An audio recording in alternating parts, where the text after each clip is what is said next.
Hello, welcome everyone. We'll just let the attendees join for the next minute or so, but welcome to a digital health presentation with Frimley Health and Care and GraphNet.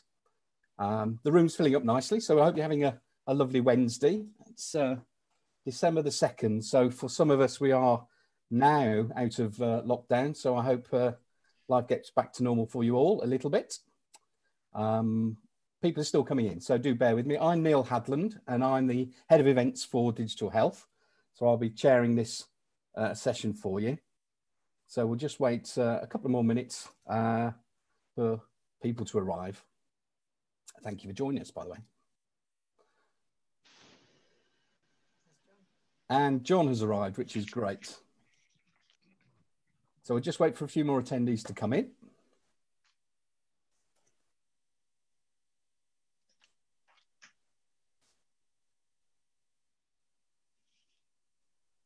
So the presentation for you will be around 25 minutes, half an hour, and we've got plenty of time for question and answers. At the bottom of your screen, there is a Q&A box. So please, as the presentation goes along, type your questions in for Mark and Sharon, who I'll introduce, or John will introduce in a moment for you. And pop your questions in there nicely for us, and we'll make sure the Frimley team get to answer your questions. Your chair, John Hoaxmer, is here now, so I will stand down and let John do the introductions. Thank you for joining us and enjoy the presentation. Over to you, John. Hi, both. I'm sorry to be kind of slightly late, a little bit of confusion on diaries. Nice to meet you, Sharon. Nice to meet you, Mark. I think, Mark, we've met previously, haven't we? Yeah. So everything good, set to go? Who's going first today? We're doing it together. Fantastic. I'll be starting it off.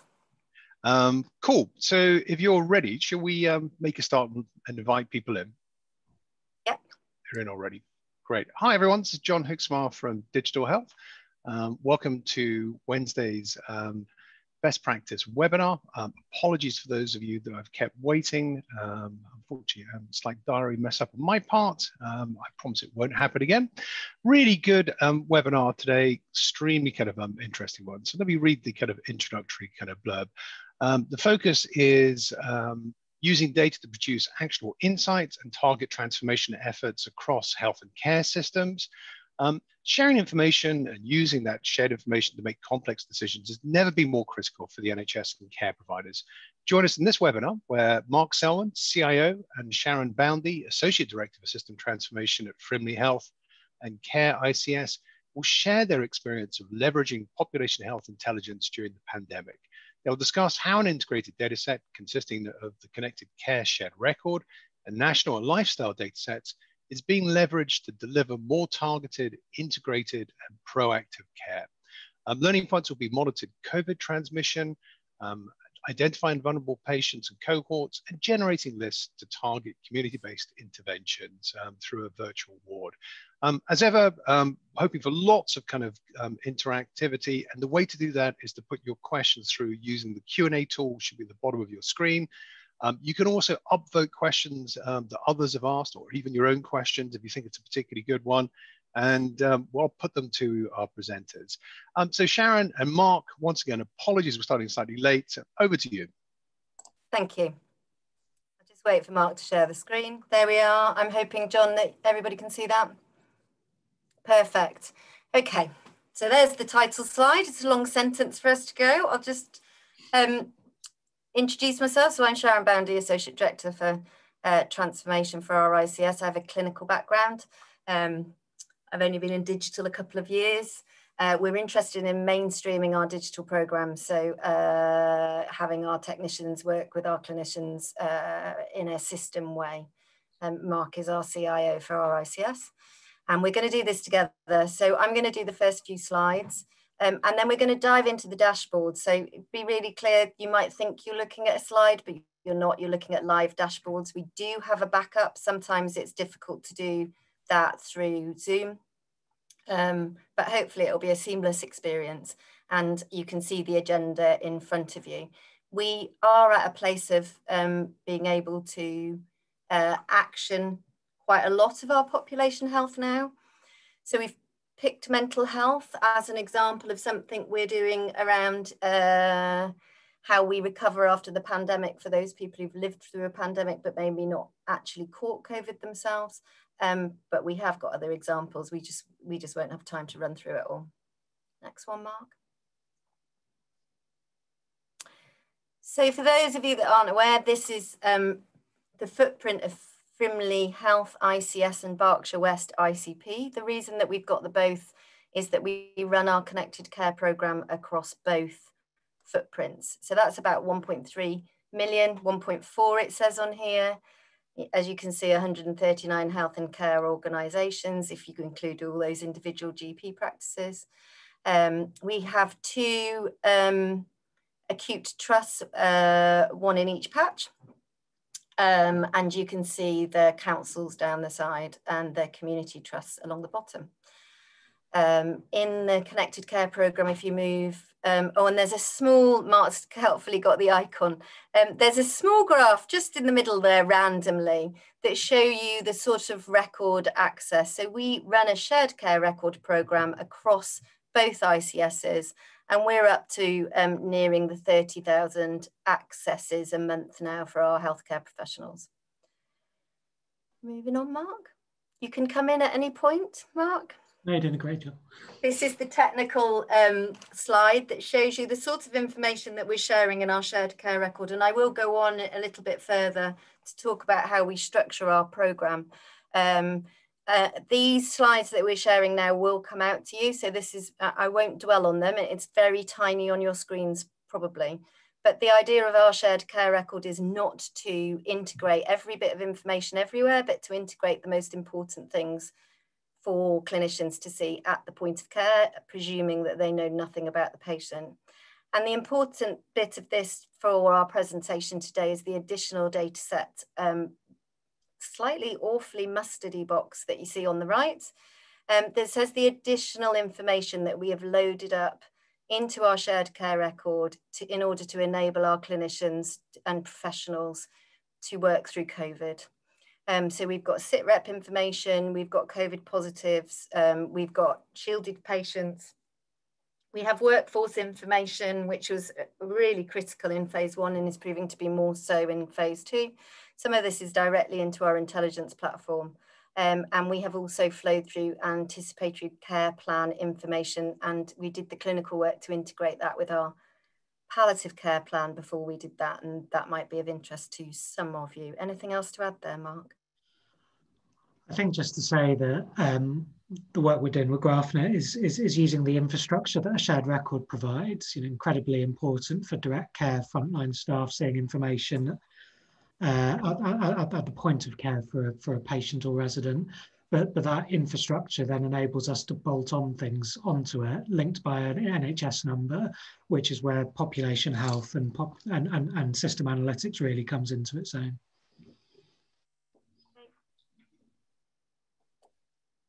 So I'm sure that most of you from a health perspective are used to this sort of strategic slide, which shows our objectives, sorry, having problems with my phone, which shows our objectives of our ICS. It's specifically focused on Frimley ICS currently, but would also apply to Berkshire West ICP. These are our 6 ambitions. And it's important to say that in Frimley, we've chosen not to have a digital strategy. We have a digital and data and analytics framework that sits underneath our ICS ambitions to support what we're trying to do as an ICS. And what isn't shown in here is our 2 priorities. And those priorities for our next 5 years pre-COVID were about increasing healthy years lived for our population and reducing inequalities. And I think we can all align to the fact that that has just been clearer, that we need to focus on those living through a pandemic. So the pandemic has just reinforced that we've got our priorities right as an ICS, and everything we do in this world, we have these 6 priorities and the overarching ambitions in our mind around starting well, focusing on well-being, and our community deal. All right, Mark. So this is where I was going to talk further about our shared care record, and Mark's done some of that already. So we've had this vision since the days of a local digital roadmap with GraphNet. I think we first started working with GraphNet at the back end of 2015. And we work in a very integrated way with our partners. And the vision for our product that we call Connected Care is for three main elements really, which are the shared care record. And as I said, we've got 3,000 regular users of that, 30,000 accesses a month. Coverage, we've got most of our local authorities feeding information now, our community trusts, all of our primary care colleagues, our GP practices, our mental health trusts, and we're also sharing information with our hospices and starting our journey with our care homes. Anything you want to add in there, Mark? No? And we continue to develop that. So we have an integrated way of doing transformation. So we don't have a clinical design authority or a clinical reference group. We have a stakeholder group with all of our providers represented, and we work towards a shared language and one integrated care plan in that shared care record. Underneath the shared care record is our population analytics. So that's our intelligence platform that is up in Azure. So we flow all of that information, that integrated data set about each of our individual residents into our population health platform. And Mark will talk more about that as we go forward. And we've also started the journey with our personal health record. So that's app functionality, which is integrated with NHS login. And it's where our virtual ward, or GraphNet's virtual ward capability that we've developed with them to support our patients with COVID sits. As we go forward, we would hope to be able to flow through our resident outcomes and our resident experience and their views, and any, those information about them from our person health record into our shared care record, also back into our intelligence platform so that we can monitor and evaluate our programs. And we see that as the linchpin of how we go on a journey with our population around remote monitoring, but also apps that will promote wellbeing. Underneath it is IG. We have an IG board that sits across both ICS and our ICP. We're probably quite advanced in some of those processes, and I'm sure we will get IG questions, so we'll be ready for those. Obviously, our communication and engagement plan, which most of our IG is underpinned by, and benefits realisation. Mark. So I think the premise that we just wanted to be clear about is all of this data work that we're going to show you, the population health information and how we drill down from population to patient. I like that because it's two P's, but our local authorities would tell me it needs to be population to resident. Would not be possible without having the shared care infrastructure. And then, as Mark says, we lift and shift specific bits of any data that we get from anywhere. So we've digitized the JSNA for those public health people in the audience, and we can look at deprivation down to LSOA area, ethnicity, etc., from those sort of public health data sets. We also use marketing information to sort of understand how our populations live. And we've even got to Google Trends at the moment to understand how our population is accessing the internet and what some of our unmet need might be like, especially when it comes to mental health issues and anxiety at the moment. So I'm going to hand over to Mark, and we will go through this and hopefully go live into some of the dashboards. Thanks, Sharon. And this is just a bit of a high-level overview of some of the work we're doing, including creating a COVID operational dashboard that includes some of that SITREP information,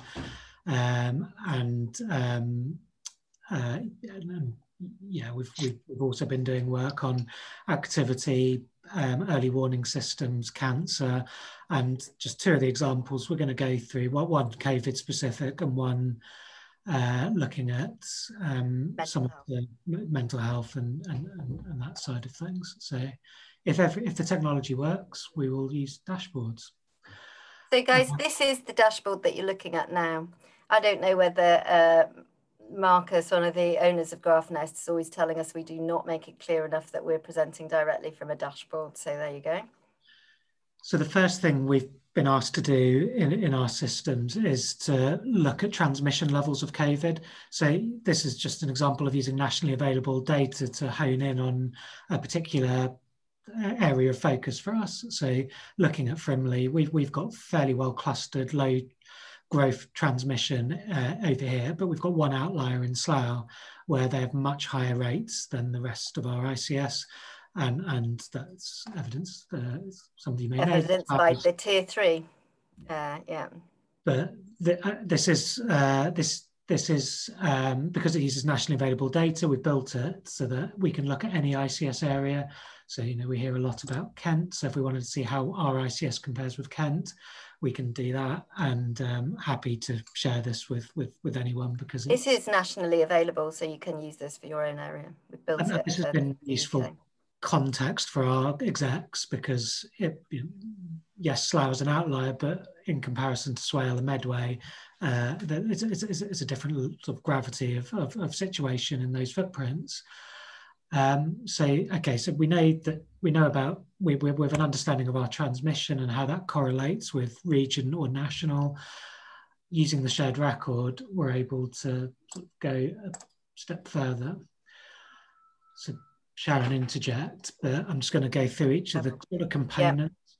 Yeah. So what we've pulled here is test and trace information from our friends at Public Health. The national team have kindly given us a direct feed. So as soon as someone tests positive, we get a notification. And so this is a daily drip feed of all the positive cases in I've got it set to Frimley, but we can also look at Berkshire West as well.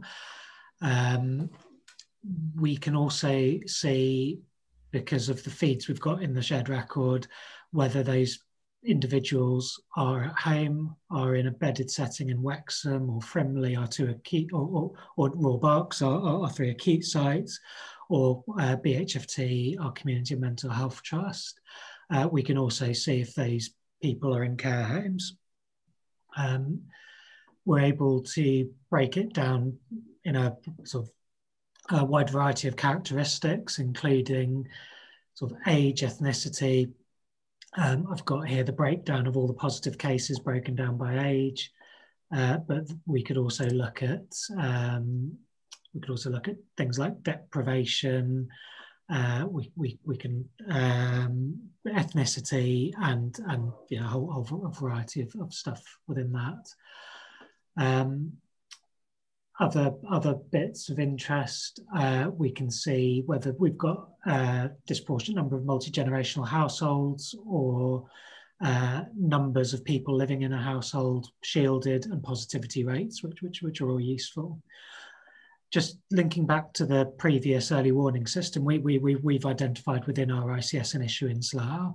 We can see in Slough we've got a much higher number of confirmed cases, but what I'm just going to show now is I'm going to hopefully segment by Slough. I'm also going to look at patients at risk. Sharon, I don't know if you want to come in there. Or... Yeah, so if I just need to, Mark's so whizzy with this that I just want to follow it. So we've gone into Slough now, and you can see either if you look at the bluey green box to the right or at the top, that we've got that population is 570 patients. And the bit that Mark is going to drill into now is then for us, who of our population who are positive are at risk of having a more severe reaction. And you can see that out of the 570, we've got 174 patients living in Slough who have underlying conditions. We've used the national, obviously, we've used the national benchmarking for the at risk. That's more than shielded. That's any of the definitions. And then because of some clinical work that we've done in our ICS, we've actually lowered the at-risk age. So we're looking at anybody who's over 60. and then anybody with these underlying conditions. So Mark's going to drill down into that at risk of a severe reaction, because when we, the so what of this, when we intervene potentially with those residents to make sure they're okay, we want to be starting with our patients most at risk of a severe reaction. So we start there, and with any, and then go on to our positive cases who are okay, fit and healthy. Go on, Mark, I'll let you go on then. No, it's fine. So there are 174 people who have tested positive in the last 2 weeks in Slough who are at risk of a severe outcome. So we now want to drill down into an individual list of patients to be able to give that to a provider. And Sharon, this is just thinking about it. So I might just go to the pulse oximetry slide, if that's okay. Okay. It really is as a this one, isn't it? So whilst Mark's doing that, can I just confirm, Sharon, that you're drilling down to the individual patient level in terms of the data you're getting back from test and trace? And is that real time you're getting that data back? Yeah, it's real time. It's every 24 hours, isn't it, Mark? Well, so the test and trace feed is every 24 hours, but because of the sort of time it's the churn in the labs is done. It's about a couple of days from a specimen being confirmed, so broadly in line probably with the patient being told they're positive themselves. We get notified. And John, that was that took some lobbying and some work. That didn't just happen. You know, we had the GP feeds, so we were feeding into the record as soon as we'd managed that in wave one. The information as soon as the GPs got it, but we were having a 7 or 8 day delay, and we needed it earlier, so we worked directly with test and trace and then PHE to get that feed in. And from when were you actually kind of able to kind of get that sort of live? So how far into the pandemic? So we use this sort of process quite early on. Mark, do you want to talk about the data journey? So we've had a pulse oximetry program running now probably just over 2 months, and we had, I guess, relatively low uptake, and we really had to dig deep into why that was. So obviously we saw our positive cases rising, but we didn't see a proportionate increase in the number of patients that were being enrolled into the pulse oximetry program. And a key component of the issue was the data. We weren't getting data. We weren't notifying the provider of that service quickly enough that a patient tested positive and was at risk. So cool. So a couple of months, yeah. Sorry, let you get back to your presentation. Lots of questions coming through, so I won't hog them at this stage. Well, I think what we'll do then, I know, I can see Mark, we'll go back to this, but I think what we'll do then is when we finish this COVID bit of the presentation, John will stop, maybe go through questions, and we can go on to the mental health section afterwards if there's time. That sounds a good idea. So this patient list has now loaded. So what we've shown here, and I'm just going to pause on this before Mark goes into the detail of each, of the patient to show you this dashboard, is that this is really drilling from all the way from population with the early warning score and how our places are doing, right down to a list that a clinician or a service can do something with. So we're right into proactive care now, which is obviously, I think when we all started the population health journey, what we clearly wanted to see.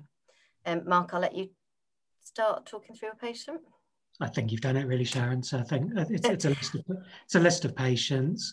What we can also see is the conditions that they've got, their interactions with health, and this is becoming more and more important. Where we're getting lots of questions now from our execs about why people are turning up to healthcare services in crisis, or and are they seeing primary care before they end up in crisis. So for this particular patient, they've got quite a lot of conditions. It's quite interesting seeing their test and trace journey. So they've had a suspected on the 15th of November, tested again on the 20th, confirmed on the 20th. The GP actually got notified on the 21st, which is fab, because we've seen lots of examples where they weren't notified quickly.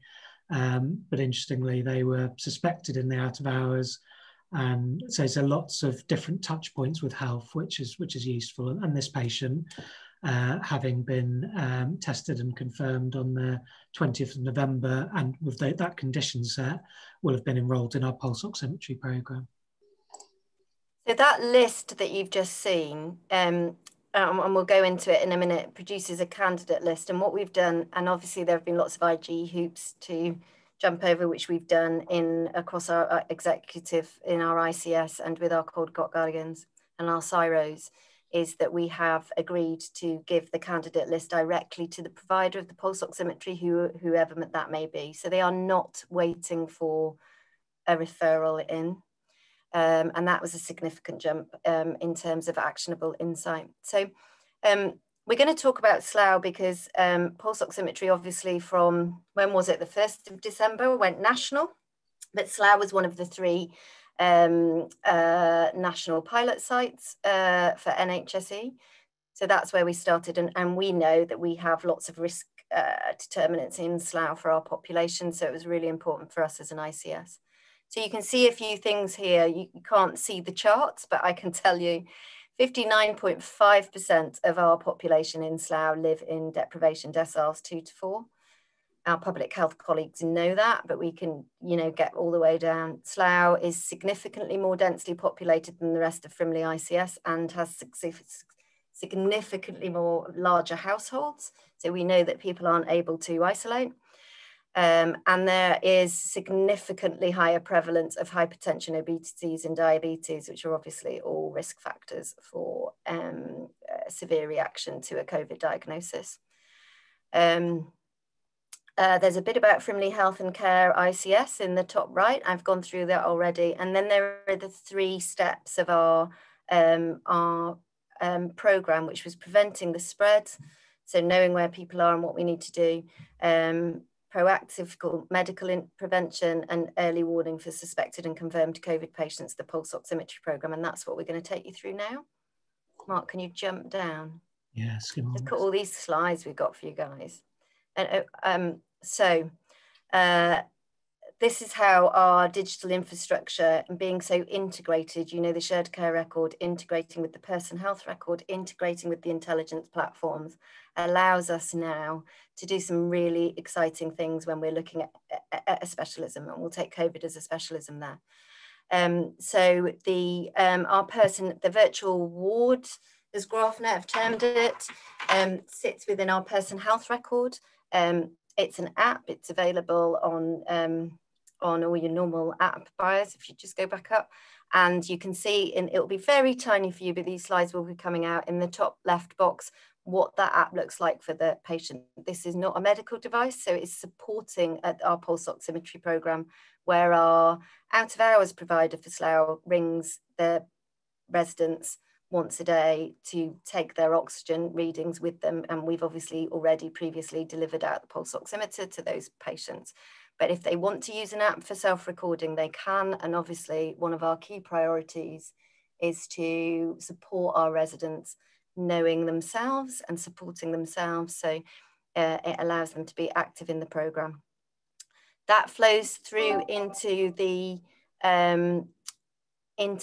virtual hub for our provider, which sits in our shared care record at CareCentric. And you can see that they have a daily summary to record. Can we go down to the next slide, Mark?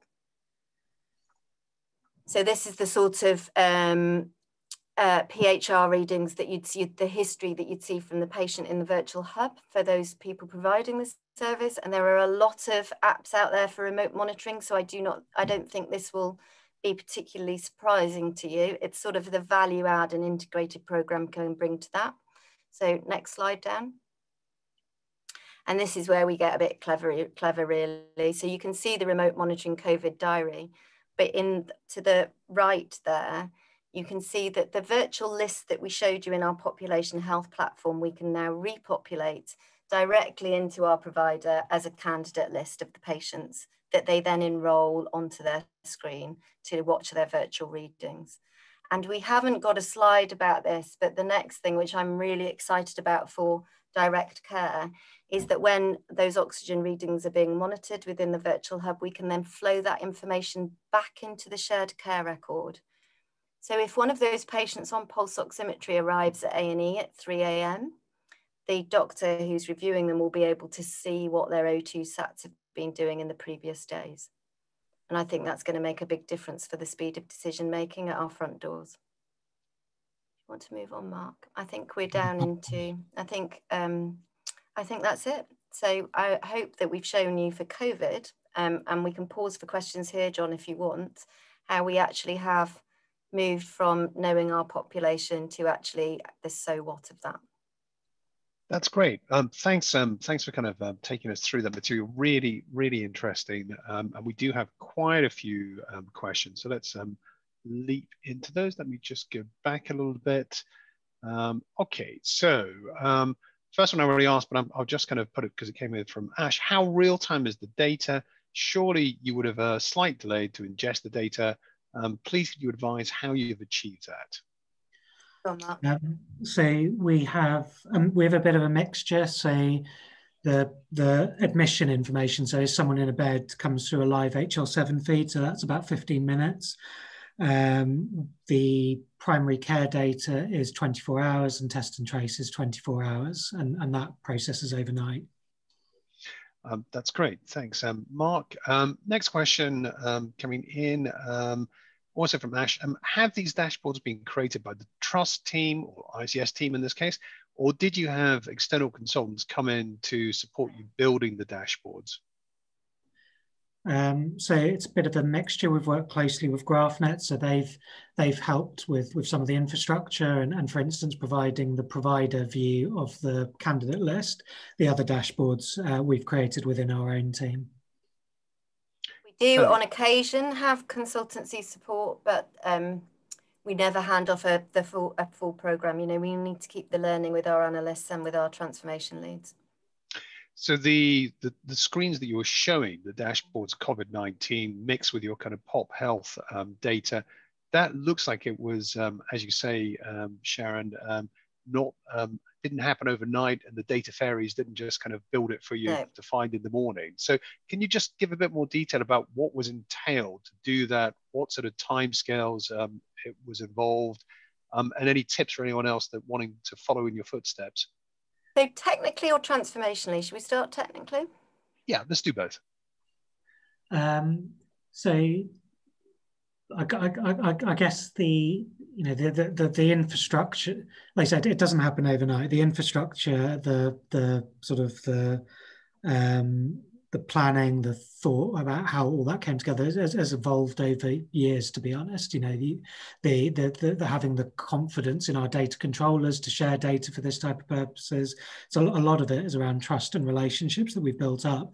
The physical manifestation of that visualization was probably only a couple of days, but I guess it's the only sort of steer I'd give to other areas is that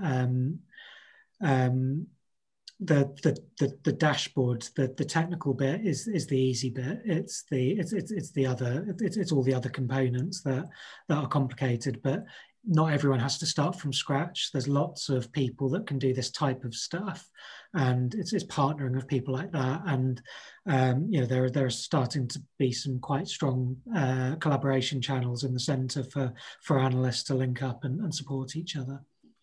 That's great. Transformationally, the journey was just about getting this right in the middle of everything we do in the ICS note. So it was a change in, and that took some time.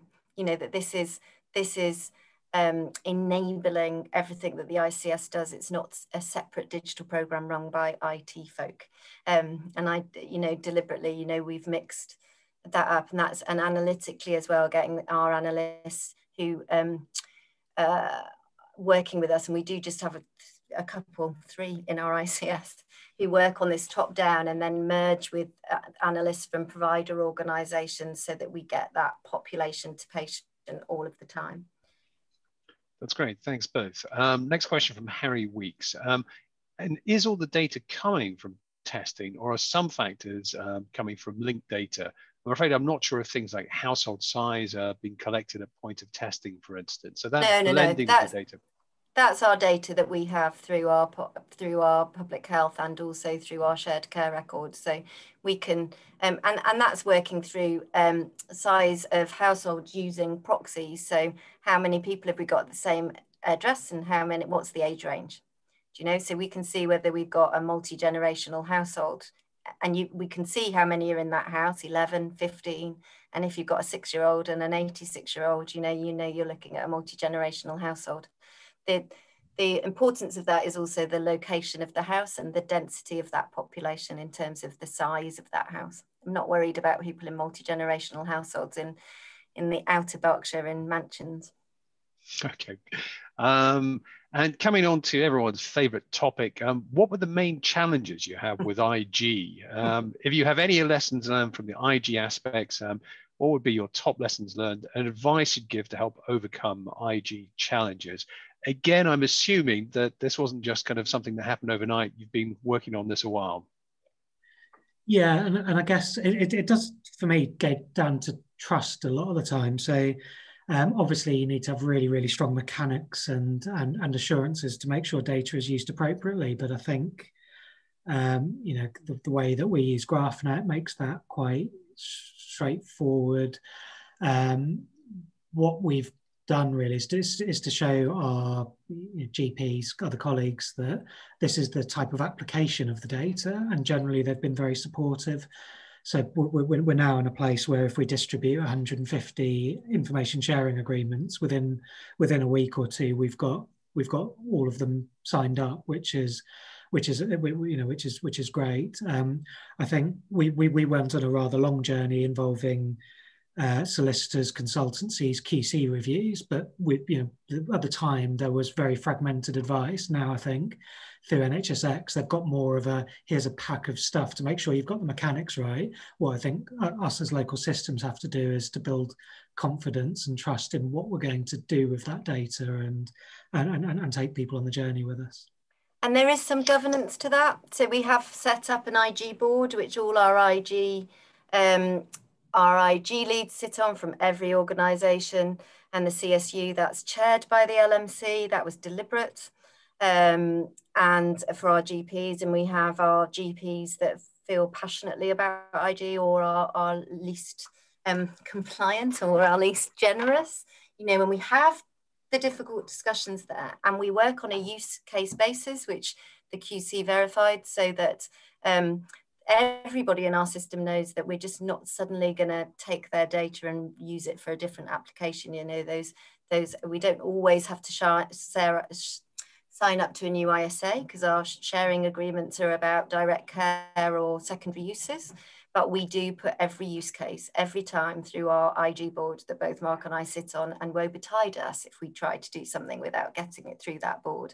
And through that, our IG professionals and our mainly GPs have most concern, have built up those trusted relationships. So they didn't just happen over coffee or a beer, sadly. Okay. So no shortcuts, and success breeds success would be my summation on that.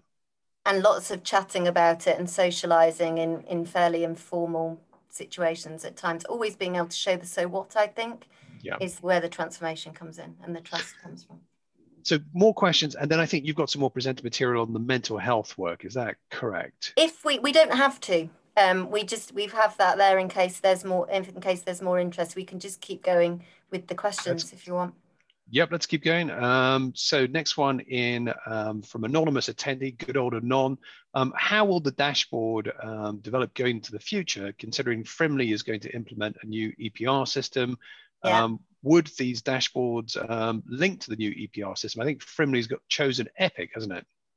It has, and we're already working with Epic. So who are so as an ICS, you know, what we've agreed when we talk about person health record, for example, is that for those of our residents who have lots of different contact with lots of different organisations, i.e. our complex residents, they should only have one front door. So what's the point of a patient portal if you've got 5 or 6 to access? That doesn't help the patient who wants to see an aggregated view of their appointments. And it doesn't help us as a system manage that person's healthcare in the most efficient way for them in terms of quality and safety and, you know, financially efficient.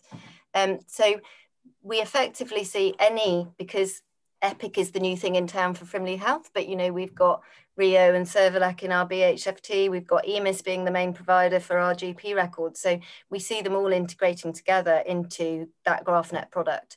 And that doesn't stop somebody who's got their main relationship with Frimley Health or Frimley Health reaching out to one of their patients through their own front door, but that would be the plan. So absolutely, we're already working with Epic in a partners forum within the Epic program in Frimley Health around how we do that piece of work that's new to them. And we will be bringing our main partners, our commercial partners, into that conversation so that we run the NHS runs the conversation about how that happens. Mark, I don't know whether you want to add anything to that. Other than EMIS XA, obviously EMIS have their own population health platform now. And we're working closely with them, and we would see those 2 population health platforms flowing data between them, but obviously working with GraphNet and EMIS. And given that ICSs are evolving, clearly there's going to be a lot of kind of further evolution over the next couple of years as they get on a statutory footing. Have you seen kind of flexibility in the platform, either replacing systems or having new participants kind of working with it already? So Frimley's a big one, but I presume there's already been some kind of evolution over the last 5 years. Yeah, I think, you know, normally when there's a big NHS reorganisation, like what appears is going to come, you chuck everything out that's happened and start again. So I think I'm hoping over the next couple of years, there's going to be plenty of opportunities to modify what we've collectively got. Because I think, you know, looking at what Manchester, Cheshire, Dorset are doing, there's lots of pockets of fabulous best practice, I think, that are going to really support the ICS agenda. And I'm hopeful that over the next couple of years, we can maybe start to transition away from some of the less necessary components and start to transition to population and resident focused analytics. And that obviously allows us to drill down at place. We've got Slough and Windsor next to each other. They're very different. We need to know those differences. But it also allows us to map across patient flows. So a lot of our cancer flows from Frimley go to Oxford, Surrey. We have a large bit of the population from Buckinghamshire coming over to Wexham Park, and we're integrating shared care record to shared care record so that those flows happen. So however we reorganise ourselves into systems, because we can link up any size of population down to patient, it should be flexible enough to support that. That's great. Back to the questions. Anon asks, how did you drive the population to create a person health record, and how did you integrate the systems to different hospitals and GPs? Mark, is that one you want to take first? Yeah, let me know, John, if I don't answer the question, because I think that's quite complex. But I think so. How do we link all the systems? We're trying to create quite a simple sort of front end for residents. So we're not trying to create a PHR for hospitals, for GPs, for local authorities. We're trying to create a simple facade that supports with self-care and well-being, and then partnering with people that have got open standards, open APIs. So what we're trying to avoid is companies that can create a great app or have IoT or whatever that sits in a data silo that requires a GP or a secondary care professional to have to log into their system to be able to access the data.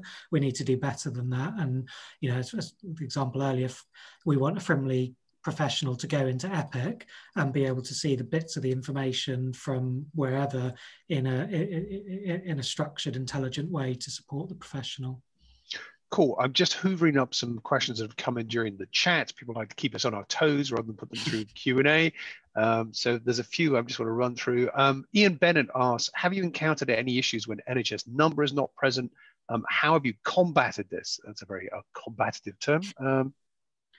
NHS, so we use our NHS number as the primary identifier. Say if people don't have NHS numbers, being blunt, we wouldn't have a facility to support that at the moment. But you know, it's the sort of thing we'd probably work with our GPs to get them registered and get an NHS number if they don't have one.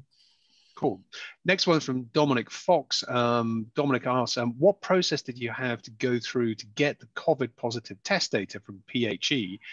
We have GraphNet in BANES. I'm sorry, I'm not immediately clear which acronym that is. And sorry, and we're rolling out to Swindon and Wiltshire next. Yeah. So first port of call would be the get your DPH to sign off the local, so that each local authority gets test and trace information. Our DPH in Berkshire signed it off for the types of purposes we've shown, and then you've got access to the data. We have come across other DPHs who weren't willing to share their information, and we went to the national team.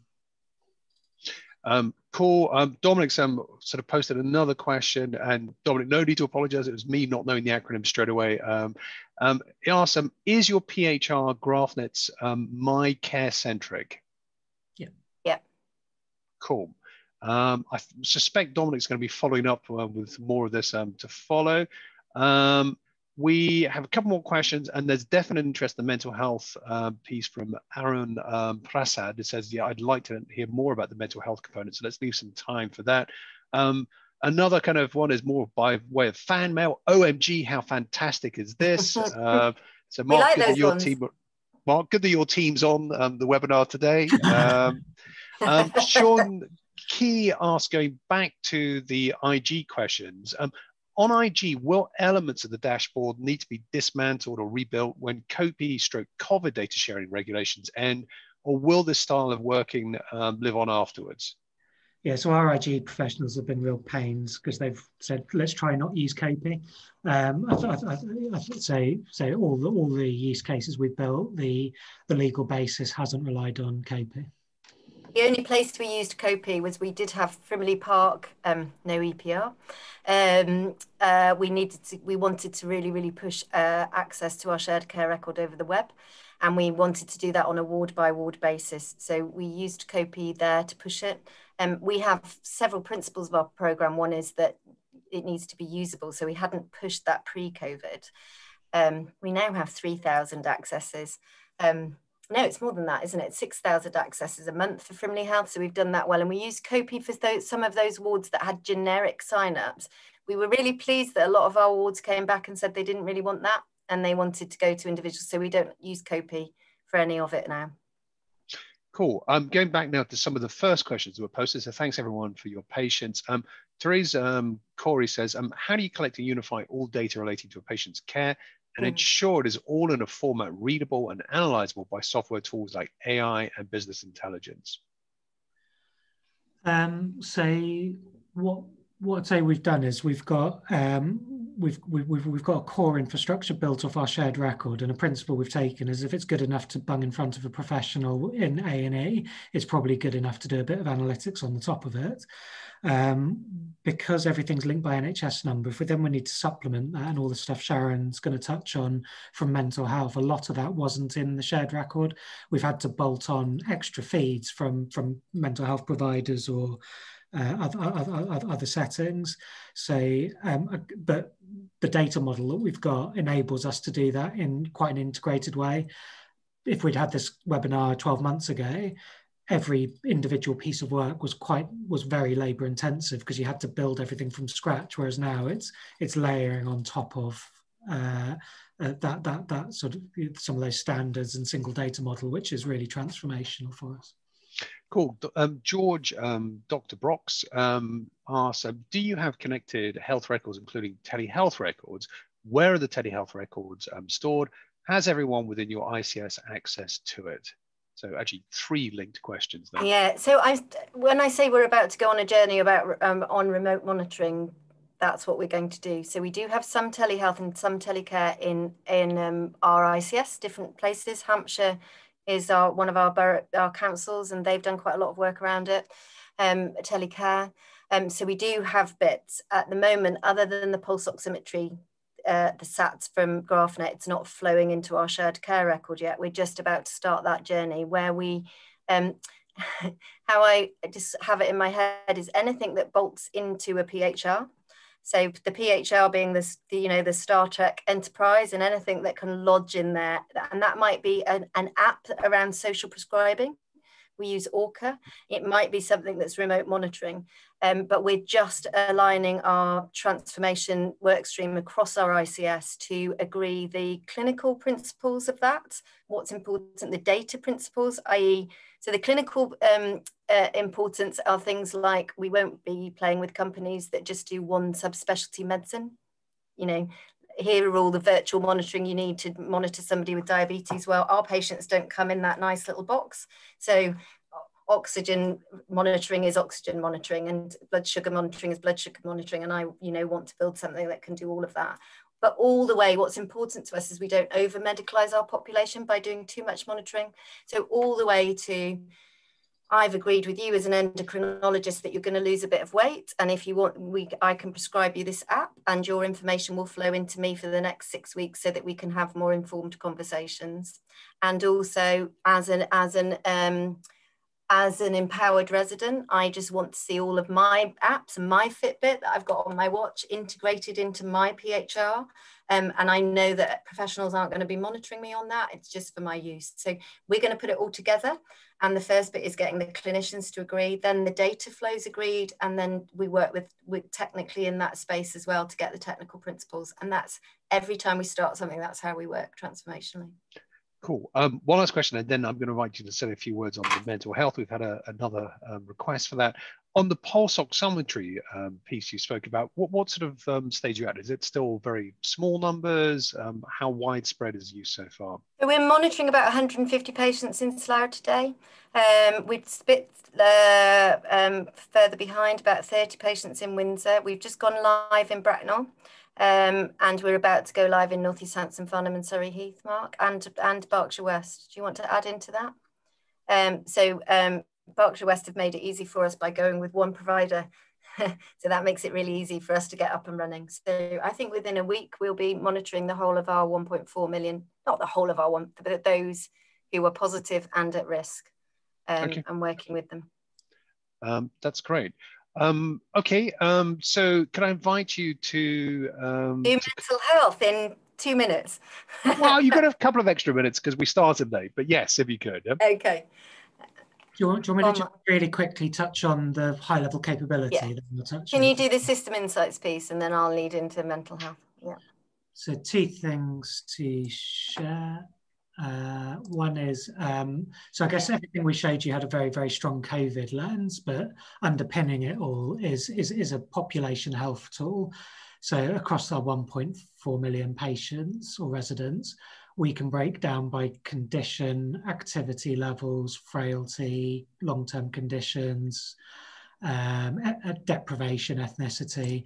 I won't run this now, but if I wanted to know how many diabetic and COPD or asthma patients, we've got that capability, and we can break that down to very, very small geography, so down to LSOA wards, GP practice, or if I wanted to look at a particular age band, deprivation size, we can cut our population up, and I guess from the example that Sharon's going to go into around mental health, we'd use a tool like this to understand the quantum of the challenge.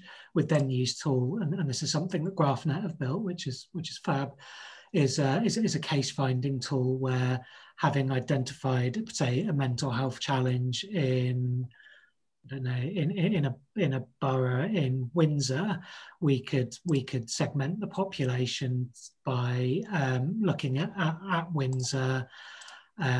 We could look at who's got a mental health condition, and we could look at who's been to hospital in the last 12 months, and that would give you a list of patients, around, I don't know, 200, that would be actionable for PCN, but that was I just wanted to frame that as an example for the capability. And then Sharon, this is... That case finding tool is the single most important thing in terms of how do you get from a population to a proactive list that you can do something differently with. And just to say, you know, in conjunction with GraphNet, I'm taking that to our Frailty Advisory Board, so they're agreeing their terms in terms of how they're going to proactively manage our residents with moderate frailty going forward. That's the sort of thing we do with this. So this data was taken outside of, so one of the concerns that we've had in ICS is we're focusing on our residents that we need to be proactively managing because of their COVID risk. But also, as we all know, everybody's being impacted. People's health outcomes are being impacted by just living through a pandemic. And the 6 months that we went through when people were worried about coming and presenting into our services. So we're working with our mental health board at the moment, looking at what are their priorities going forward. So this started as recovery analytics. We're now just calling it transformation analytics. So this is looking at the working age population and how they may have been affected by COVID-19. And it's taking publicly available data about the amount of furloughed staff we've got in our region. And job seeker claimant changes, we had, and this is really down to place-based analytics, significant increases in Bracknell and Wham. Slough local authority will be quick to remind me that they had significant unemployment levels previously to COVID, so we take that in. And you can see the redundancies. This is nationally available data, but we've taken it and we've applied it to our ICS. Mark, anything to add on that? Or no, it's got a bit of data there. Yeah. So the prevalence of depression being higher in Bracknell, white and female population, is that the shared record? Thanks. Yeah, that's on. Yeah. Okay. So so this is looking at our primary care activity rates, and this is about the beauty of having an integrated data set. So this is where we've taken the public data, and this is where we're applying our shared catered care data set, and for the first time, our mental health trusts can see what's happening in primary care. So if you look at the 3 examples we've got there, in the first one, the primary care activity rates have significantly increased post-lockdown for this population of working adults with depression. They dropped off a little bit, but now they're back. The cohorts within our more deprived areas have increased access by 20% compared to 2% increase in our more affluent areas. So this is working age. Remember, it's slightly different for older adults and our children. And there is a slight variation in change of activity post-lockdown slowed by ethnicity. So we're seeing a big increase in our white population from deprived areas. The BAME population have a noticeably higher access to primary care generally than the whites since the pandemic. Okay, next one. I'm just conscious of time, Sharon. Are there any slides you particularly want to cover, or I just want to go down into the so what. So if we move on from that one, because that's talking about the overprep. So we're also working around the higher prevalence of some of our physical characteristics. Now we know this. We know that there's a link between obesity and depression. We know there's a link between hypertension and depression, but we've not been able to see it specifically, so that you can see that in the left-hand chart that your 13% of our depressed population are also obese. In our undepressed population, it's 7%. And you can see that our mental health, any patient with a mental health flag, it has twice as many appointments within primary care than those without. So we're starting to link together how our conditions link together, and then looking at the activity that drives. And we also have in this slide pack, which I'll send out, something about older adults and younger adults. But if you go right down to the bottom, Mark, for time. So this is sort of the so what. So when we worked through this cohort, we took it through the mental health board and we agreed a pack. So again, relationship. So our mental health leads agreed with our medical directors across our trusts about a primary, it's called primary care briefing pack, but this also went out to our A&Es and our ambulances service saying these are the things you need to look at, and this is why. So it's not just somebody going, we think we've got a problem. It's these are the main things that we want you to be looking at for patients who present, and here's the data underneath it. So for the first time, we've been able to really put quantitative data Remember, the data we have in mental health trusts is only for the patients that are known to mental health trusts, not for those people. And it was originally triggered by us realizing that we were having people end up in our mental health beds and out of area placements who were not presenting anywhere, not known to mental health services. And that's new since the pandemic. And that's the work we're doing. Is that all right? 4 minutes, John. Oh, fantastic. You did it brilliantly. The truly impressive, the work that you and your colleagues have been doing. I think, you know, seen lots of kind of presentations on people beginning to do population health, but I think this is one of the kind of most kind of advanced and far-reaching kind of examples I've seen in the UK so far. What I usually do at the end of a webinar is ask our presenters just to kind of provide some concluding kind of thoughts, just to kind of round off. So if I could ask you and Mark, without too much preparation, to kind of think of some concluding remarks. But I think, you know, we could easily kind of do another session and still barely kind of scratch the surface. But congratulations, it's impressive. I'm also putting the program together for Rewired at the minute, Sharon, and I've just dropped you a note on that. So yeah, we presented just before lockdown with you. I remember. That's where you met us, and we're happy to come back. Yeah. Cool. So concluding kind of remarks, and thanks to all the audience for your questions and interest in today's session. Sharon, can I ask you to go first, perhaps? Okay. I think we've had some simple principles at the start. One of our data principles was let's just get everything into one place in the same sort of SQL database, and let's worry about what's relevant afterwards. That's really stood us in good stead. We put transformation right in the middle of it. So one of the things about organizing data is because our professionals have already agreed on a shared language, and they say things like, don't normalize the data too much, we can't do our job, that we've got really strong leadership, but that we also understand that, I'm going to make a huge generalization here, but traditional clinical folk that may be interested in technology might not be the same bunch of clinicians that are good at leading transformation, and we merged everybody together.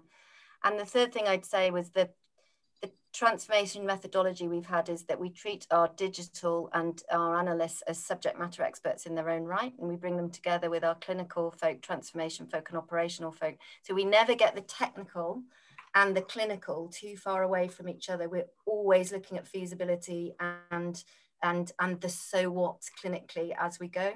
And that stood us in good stead. The last thing I'd say is that Mark and I are fairly determined, and massive boulders thrown at you all the time. And you just have to have people who believe in you to just keep going with it, because it's one step forward and 2 steps back. And that's, I'm keen to sort of have a conferences of failures where we can all talk about, Mark has this saying where you only see 10% of the stuff we chuck at the wall. Thanks, Sharon. Mark, if I can turn to you for final kind of remarks. Yeah, no, I think Sharon did it really well. I think that resilience point is really important, and there's lots of reasons not to do this stuff. I think data quality, IG, complexity. Are people going to support it? Are you coming to the right conclusions? We don't know what we're doing most of the time, but we chuck, like Sharon says, chuck it at a wall, see what lands, and now we're getting some really positive feedback. So just encourage people just to keep at it. That's great. Well, keep up the good work. I'm afraid we're out of time for today. Tons of kind of very positive comments coming in the chat. People really appreciate it. I'd love to see the comments afterwards if somebody could compile them for me. We will send the file across, I promise. I'm afraid we're out of time for today. Thanks, everyone. That concludes today's Best Practice webinar. Thanks, everyone. See you again soon. Thank you. Thanks. I better let my dog out. He's going crazy. Yes, do that. That usually happens to me. Take care. Bye, John. Thanks again. Bye.